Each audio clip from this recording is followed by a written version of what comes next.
Salut les investisseurs et investisseuses. Donc aujourd'hui, je fais une vidéo donc sur mon investissement immobilier et donc je suis sur la page de l'investisseur Olivier Seban parce que c'est lui qui m'a motivé et appris plein de choses gratuitement sur ses vidéos sur son compte YouTube pour savoir comment investir dans l'immobilier. Donc je pense que je vais faire cette vidéo en deux parties car il y a pas mal de choses à expliquer. Donc, l'appartement que j'ai acheté en 2015 est en location actuellement meublé, sous le régime loueur meublé non professionnel.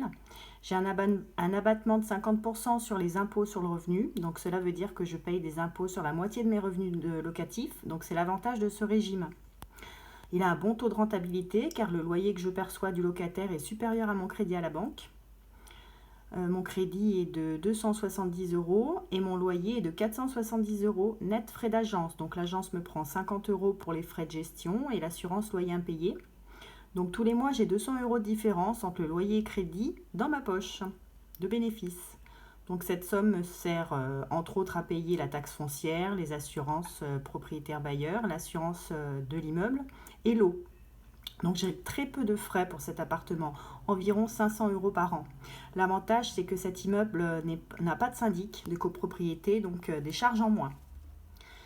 Alors, par rapport à tout ce que j'ai appris, ce que je peux vous dire, pour obtenir donc ce résultat, j'ai donc beaucoup regardé de vidéos YouTube et moi j'en ressors 10 conseils que j'aimerais vous donner.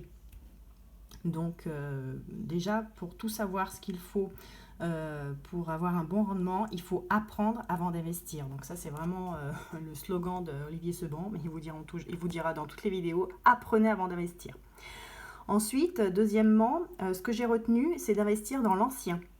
Dans l'ancien, faire une offre toujours inférieure au prix du marché. N'ayez pas peur de faire des offres basses, vous risquez au pire d'avoir quoi? Un non, c'est tout. Pour que votre bien soit rentable, vous n'avez pas le choix. Ensuite, troisièmement, il faut trouver le bon vendeur. Alors, le bon vendeur, en général, il est pressé de vendre. Il est en plein déménagement et son appart lui coûte de l'argent. Donc, et deuxièmement, l'appartement doit être fini d'être payé. C'est très important car s'il a un crédit en cours, c'est très dur de négocier le prix. Quatrièmement, ne jamais formuler le prix en premier. Demandez s'il y a une marge de manœuvre pour le prix, par exemple à l'agence, si le prix est négociable, mais s'il vous dit non, vous faites quand même une offre. Par écrit, c'est mieux, les offres par écrit. Et ensuite, cinquièmement, c'est mieux de passer par une agence immobilière pour la négociation, parce qu'il joue le jeu de la négociation, alors que le propriétaire en direct se braque et se vexe quand on veut négocier, et le dialogue est vite impossible.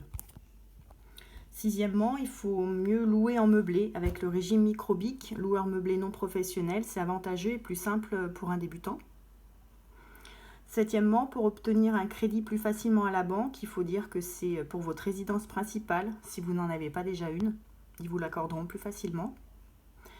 Huitième conseil, les biens meubles se déduisent des frais de notaire, donc ça il faut le savoir, il faut les estimer et demander la déduction au notaire, ça peut vous faire économiser des centaines d'euros.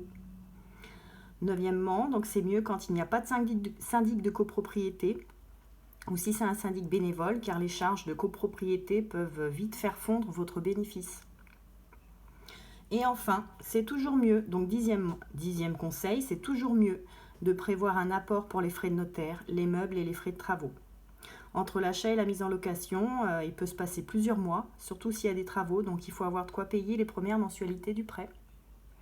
Voilà, je vous donne rendez-vous dans la deuxième partie de cette vidéo où je vous expliquerai plus dans le détail comment s'est passé mon achat et comment j'ai négocié. À bientôt!